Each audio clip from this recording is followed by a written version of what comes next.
लड़कों के लिए काफ़ी अच्छा है, उनका ससुराल बहुत प्यारा होता है। और यहाँ घर पर आलोक कर रहा है अपनी शादी की तैयारी। शॉपिंग करे और बुले कराए तो मेरा सो कुछ नहीं जाना। पहाड़ और प्रकृति जितने खूबसूरत दिखने में लग रहे हैं, हम इंसान उसको उतना बिगाड़ने में लगे हुए हैं। ये कोई ऐसे नशा करने की जगह नहीं है। रात के लिए तो ये रास्ता सेफ नहीं है, क्योंकि यहाँ एक भूतिया कहानी भी प्रचलित है। बिल्कुल शांत सा माहौल हो रखा है, इतना शांत माहौल कि मुर्गा भी बीच रोड में खड़ा हो रखा। इस 3 बेड वाले रूम को देखकर मुझे अपनी सासू जी की याद आ गई। वो बोलना क्यों, क्योंकि प्रणाम आप सभी को, मैं प्रियंका तिवारी आप सभी का स्वागत करती हूँ देवभूमि उत्तराखंड के मधमहेश्वर घाटी के इन खूबसूरत पहाड़ों से।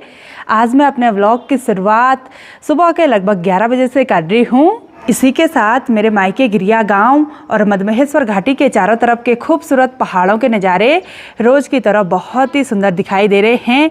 और मेरे मायके वाले घर यानी कि चौखंबा दर्शन होम स्टे से ठीक सामने आज चौखंबा पर्वत के दर्शन बहुत ही अच्छी तरह से हो रहे हैं। अभी तक तो बादल नहीं छाए हुए थे, लेकिन बादलों के आने की शुरुआत भी हो गई है और शाम तक चौखंबा पर्वत पूरी तरह से बादलों से ढक जाएगा। और यहाँ घर पर आलोक कर रहा है अपनी शादी की तैयारी। और जितने भी बेड में ये रजाई गद्दे रखे हुए थे वो सब बाहर निकाल दिए हैं। कहाँ रखने ये तैयारी चल रही है, क्योंकि सर्दियों का टाइम है ना। हाँ, सब सुखा के रखने हैं अच्छे से। कमरा खाली रहेगा तो सामान रखने के लिए हो जाएगा। वही तो ये सब जो रजाई गद्दे हैं वो 1-2 दिन तक अच्छे से तेज़ धूप पर सुखाने पड़ेंगे। और आज ये अपने कमरे की साफ़ सफाई कर रहा है। जितने पुराने कपड़े हैं सब बाहर, ऐसे कि सालिनी के नए कपड़े आएंगे फिर। ना मेहमान आएंगे ना, मेहमानों की थैली। अच्छा बरसात का मौसम जितना बढ़िया लगता है उतना नुकसान भी होता है। बाहर तो होता ही होता है प्रकृति में, लेकिन घर के अंदर भी होता है भाई। ये नई तकिया थी और ये ख़राब हो रखी है। अब इनके बाहर से कवर लगाना है। कवर नहीं फेंकनी है, वो सब नहीं लानी है। फेंकने है, माँ बोलती है कि कवर लगा के काम चल जाएगा, लेकिन ये नहीं मानता है तो हम इसको खूब चिढ़ाते हैं ऐसे कामों में। अरे यार ये मेरा बैग है, ये सब फेंक रहे भाई। और प्रीति को भी फ़ोन कर लिया था आज सुबह कि प्रीति जल्दी आ भाई, क्योंकि प्रीति के इस घर में सबसे ज़्यादा कपड़े हैं। बीच का जो कमरा है उसकी जो अलमारी है ना प्रीति के कपड़ों से भरी हुई है।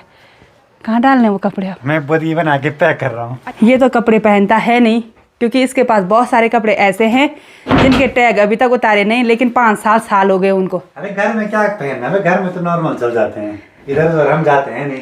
भाई इतना सिंपल होना भी ठीक नहीं है भाई। बहुत बढ़िया है, बढ़िया है ये।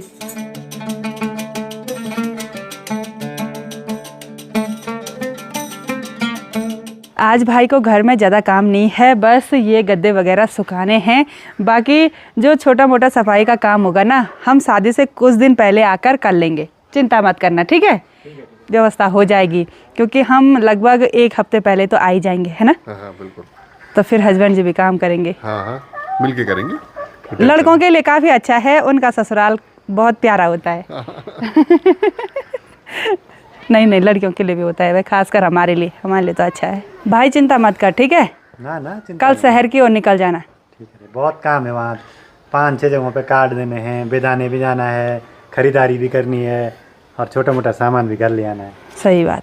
तो अभी मैं और हस्बैंड जी बिल्कुल तैयार हो गए हैं और हम दोनों की तैयारी हो गई है आज एक खूबसूरत सफ़र पर जाने की। बैग वगैरह पैक हो गए हैं। जैसे हम मनसना मार्केट में पहुंचे वैसे माँ और पापा भी आ गए। घास नहीं निकाला आज? नहीं निकाला। साड़ी भी लिख रही। हाँ अभी के लिए हम खरीदारी जरूर से करेंगे भाई। क्या जाने? अमरूद लेकर आए तो माँ अमरूद दे रही है, घर के अमरूद पकाने के लिए रखे हुए थे। चला शॉपिंग करे और बुले कराए तो मेरा सो कुछ नहीं जाना। मैं नहीं भाई कुछ नहीं जानता है, उसकी शॉपिंग हो जाएगी। जल्दी आना, तुम्हारे कपड़े सारे बिक रहे हैं अलमारी में। प्रीति के, मेरी नहीं है। पूरी अलमारी तुम्हारी कपड़े की है। हाँ ठीक है। हर हर महादेव, जय श्री त्रियुगी नारायण। तो बढ़ते हैं आज के खूबसूरत सफ़र में आगे।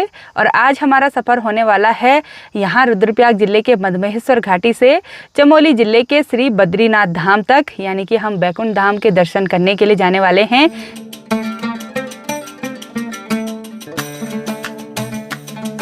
ऊखीमठ मार्केट में आज बहुत ज़्यादा जाम की स्थिति देखने को मिल रही थी और ऊखीमठ मार्केट से थोड़ा सा आगे बढ़ते हुए अभी हम चोपता तुंगनाथ वैली की तरफ आगे बढ़ रहे हैं। और आज इस वाले रोड पर भी बहुत सारे टूरिस्ट व्हीकल देखने को मिल रहे हैं जो श्री तुंगनाथ बाबा जी के दर्शन करने के लिए गए होंगे। और जो भी लोग श्री केदारनाथ धाम के दर्शन करने के लिए आते हैं ना, वो इसी रोड से होते हुए श्री बद्रीनाथ धाम के दर्शन करने के लिए जाते हैं। तुंगनाथ वैली की तरफ सफ़र में आगे बढ़ते हुए अभी हम एक सुंदर से कैफ़े में रुक गए हैं।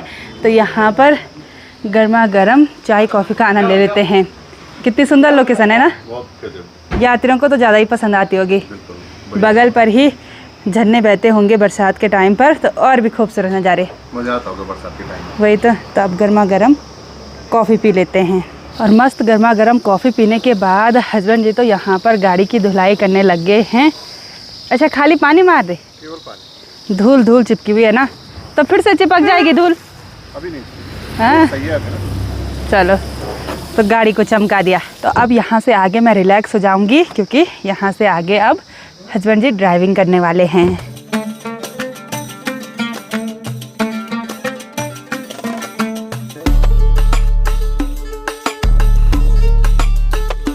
गांव का एरिया ख़त्म होते ही अब पूरा चोपता तक कुछ इस तरह से घने घने जंगलों का रास्ता है और ये नज़ारे किसी जन्नत से कम नहीं लगते हैं। आगे बढ़ते हुए अभी हम दुगलबिटा में पहुंच गए हैं और इधर साइड भी बहुत सारे कैंप हैं, रिजॉर्ट हैं लोगों के। और ठंडियों के टाइम पर यहाँ बहुत ज़्यादा टूरिस्ट आते हैं बर्फ़बारी का आनंद लेने के लिए, लेकिन यहाँ से आगे गाड़ियाँ जाना मुश्किल होता है, इतना सारा पाला रहता है, इतनी ज़्यादा बर्फ़बारी रहती है। अभी भी रोड देखिए बिल्कुल गीली सी लग रही है क्योंकि यहाँ पर पाला पड़ रहा है आजकल भी।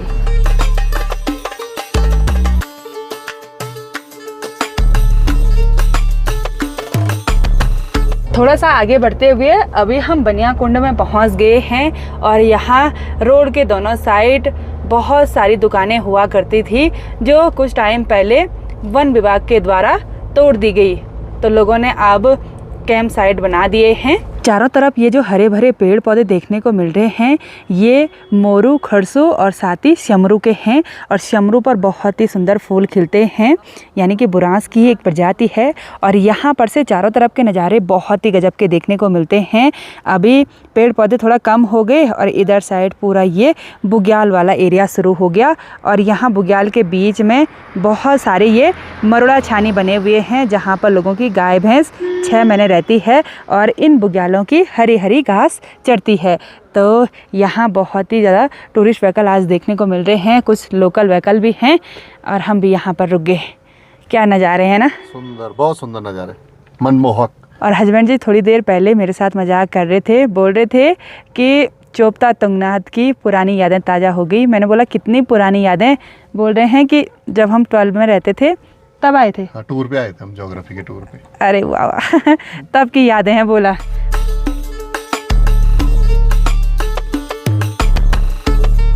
तो हम यहाँ चोपता मार्केट में पहुँच गए हैं और यहाँ पर बहुत ही रौनक भरा माहौल हो रखा है। हमने अपनी गाड़ी यहाँ पर पार्क कर ली, तो अब चलते हैं श्री तुंगनाथ बाबा जी के दर्शन करने के लिए। और आज डोली यहीं पर रात्रि विश्राम करती है।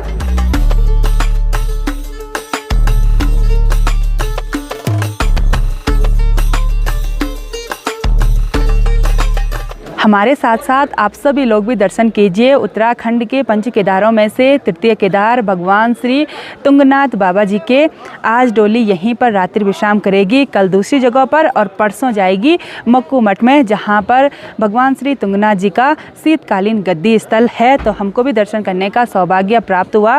वैसे तो यहाँ पर साल भर श्रद्धालु आते हैं, 6 महीने तो भगवान श्री तुंगनाथ जी के दर्शन करने के लिए और 6 महीने बर्फ़बारी का आनंद लेने के लिए। और यहाँ से लगभग 4 या 5 किलोमीटर की दूरी पर तुंगनाथ मंदिर है जो लगभग 3500 मीटर की ऊंचाई पर स्थित दुनिया का सबसे ऊंचा शिव मंदिर है। और आसपास के गांवों के लोगों का रोजगार यात्रा से ही जुड़ा रहता है। जैसे हमारे केदार वैली की तरफ श्री केदारनाथ धाम के जब कपाट बंद हो जाते हैं तो 6 महीने के लिए रोजगार ठप हो जाता है। ऐसा ही सीन यहाँ का भी है, लेकिन फिर भी अब धीरे धीरे यहाँ पर टूरिस्ट आते हैं स्नोफॉल का आनंद लेने के लिए।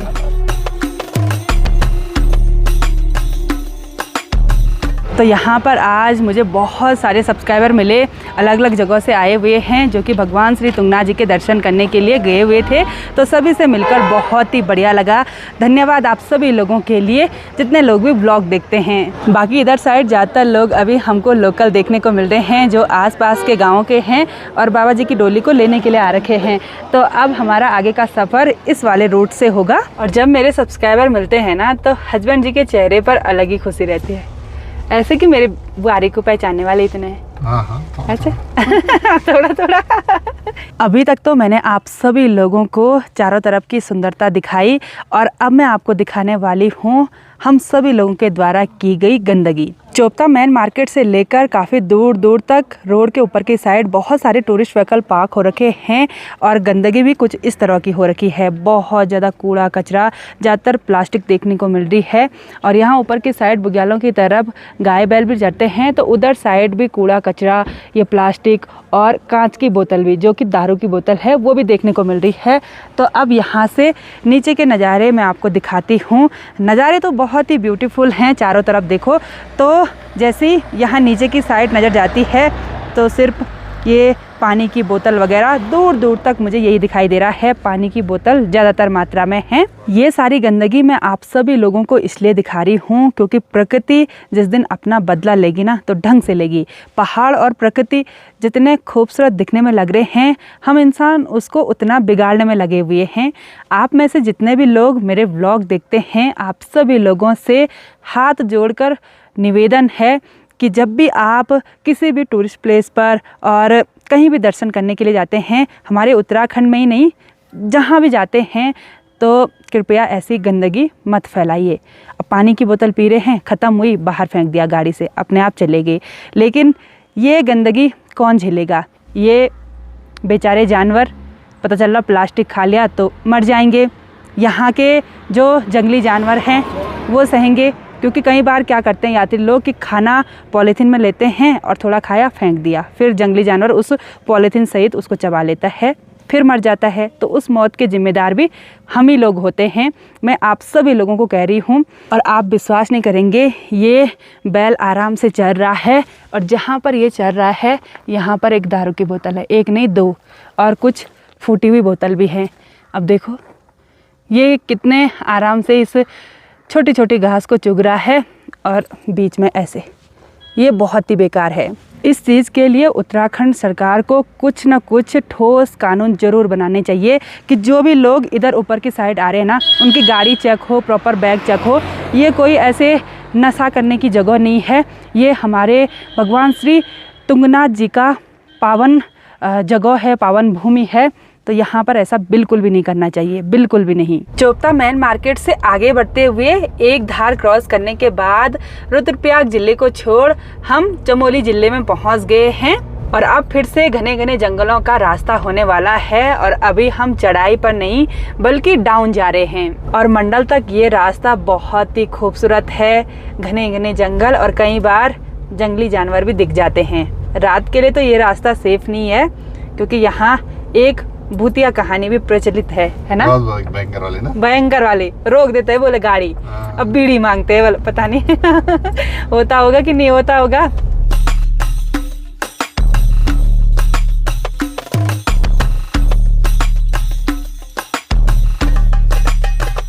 इस रूट पर अभी तक हमको एक भी गाड़ी नहीं मिली। बिल्कुल शांत सा माहौल हो रखा है, इतना शांत माहौल कि मुर्गा भी बीच रोड में खड़ा हो रखा। छोटे छोटे स्कूली बच्चों की छुट्टी भी हो गई और सफ़र में आगे बढ़ते हुए अभी हम मंडल में पहुंच गए हैं। अब तो यहाँ पर भी बहुत बड़े बड़े लॉज बन गए, यात्रियों के रुकने की अच्छी तरह से व्यवस्था यहाँ पर हो गई। और यहाँ मंडल में हम रुक गए हैं, थोड़ा बहुत कुछ खा पी लेते हैं। हमने नाश्ता काफ़ी देर से किया था तो फिर लंच करने का टाइम नहीं मिला। तो अभी शाम के लगभग 4:30 बजे का टाइम हो गया होगा, टाइम भी नहीं देखा। तो अभी दाल रोटी का आनंद लेते हैं।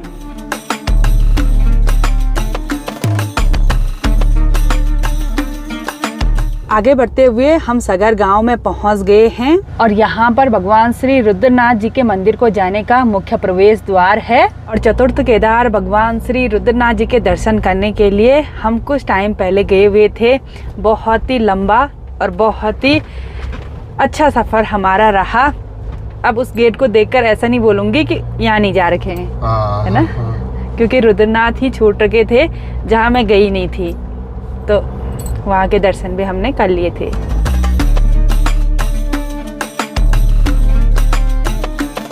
सगर गांव से आगे बढ़ते हुए जैसे ही हमने एक धार क्रॉस की, वैसे ही ठीक सामने वाली पहाड़ी पर हमको एक सुंदर सा शहर देखने को मिला, और ये सुंदर सा शहर है गोपेश्वर। और शहर के नीचे की साइड काफ़ी सारे सीढ़ीनुमा खेत भी हैं। सनसेट का टाइम है तो सनसेट की लालिमा पूरे आसमान पर फैली हुई है। और यहाँ गोपेश्वर में भगवान श्री गोपीनाथ जी का मंदिर है, लेकिन आज तक मैं कभी भी दर्शन करने के लिए नहीं गई। आप जा रखे हैं? हाँ, मैं पहले जा रखा हूँ। अच्छा, तो जब भगवान जी का बुलावा आएगा तभी जाएंगे। और हस्बैंड जी बोल रहे हैं जब हम वापसी आएंगे, बोला उस दिन जाएंगे। देखते हैं क्या होता है, सब ऊपर वाले की मर्जी होती है। जो हम सोचते हैं वो कभी नहीं होता है, जो ऊपर वाला सोचता है बस वही होता है। तो रास्ते में हम सुंदर सुंदर नज़ारों को देखने के लिए रुक रहे हैं। और यहाँ ऊपर इतनी खतरनाक चट्टान है ना, अगर छोटा सा पत्थर भी गिरेगा ना तो बड़ी जोर की लगेगी भाई। पूरी ऐसी खड़ी चट्टान है, तो ऐसी जगह पर रुकना थोड़ा सा खतरनाक हो सकता है बरसात के टाइम पर। खैर आजकल तो उतना नहीं है।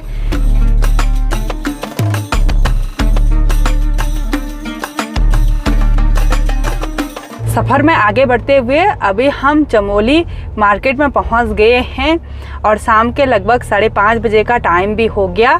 थोड़ी देर में अंधेरा हो जाएगा, और अब हमको यहाँ से लेफ़्ट साइड को मुड़ना है। और यहाँ से जो सीधा रास्ता जाता है वो हरिद्वार ऋषिकेश के लिए जाता है। और अब यहाँ से हमारा आगे का सफ़र श्री बद्रीनाथ हाईवे पर होगा।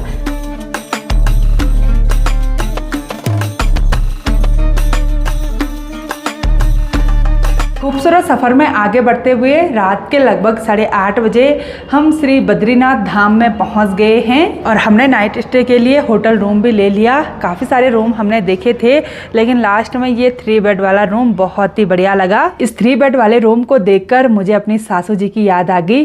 वो बोलना क्यों? क्योंकि जब भी हम कहीं घूमने के लिए जाते थे तो हम 3 बेड वाला रूम खोजते थे। आज हम डबल बेड वाला रूम खोज रहे थे, तो आज हमको आसानी से 3 बेड वाला रूम मिल गया। तो हस्बैंड जी ने फिर यही रूम फाइनल कर लिया। और इस बार सासू जी हमारे साथ नहीं आई, क्योंकि हमारा भी अचानक से प्रोग्राम बना, और सासू जी देहरादून वाले घर में हैं, तो कभी भविष्य में उनको यहाँ पर श्री बद्रीनाथ धाम के दर्शन करने के लिए ज़रूर से लेकर आएंगे। तो अब हम रिलैक्स हो जाते हैं। आज आपको रास्ते के नज़ारे थोड़ा बहुत ही दिखाए अपने साइड के, तो इस वाले रूट के नज़ारे जब हम वापसी जाएंगे ना उस दिन ज़रूर से दिखाएंगे। यहाँ रूम में तुरंत डिनर भी आ गया है। आज हम रेस्टोरेंट में नहीं गए, कमरे में ही मंगाया। थकान लग गया ना थोड़ा बहुत ज़्यादा। थोड़ा बहुत नहीं, मैंने गाड़ी चलाई उतनी दूर से। अच्छा। और यहाँ पर केटल भी है, तो गर्म पानी पियेंगे, ठंडा हो रहा है। तो अब मस्त गर्मा गर्म डिनर का आनंद लेते हैं। और कल सुबह यानी कि अगले व्लॉग में आपको श्री बद्रीनाथ धाम के दर्शन और साथ ही चारों तरफ के खूबसूरत नज़ारों को भी दिखाएंगे। तो आज की इस वीडियो को यहीं पर एंड करते हैं। आई होप आपको वीडियो पसंद आई होगी। वीडियो पसंद आए उसको लाइक कीजिए, कमेंट कीजिए और अपने दोस्तों के साथ शेयर कीजिए। मैं प्रियंका योगी तिवारी मिलती हूँ आपको अपनी अगली नई वीडियो में।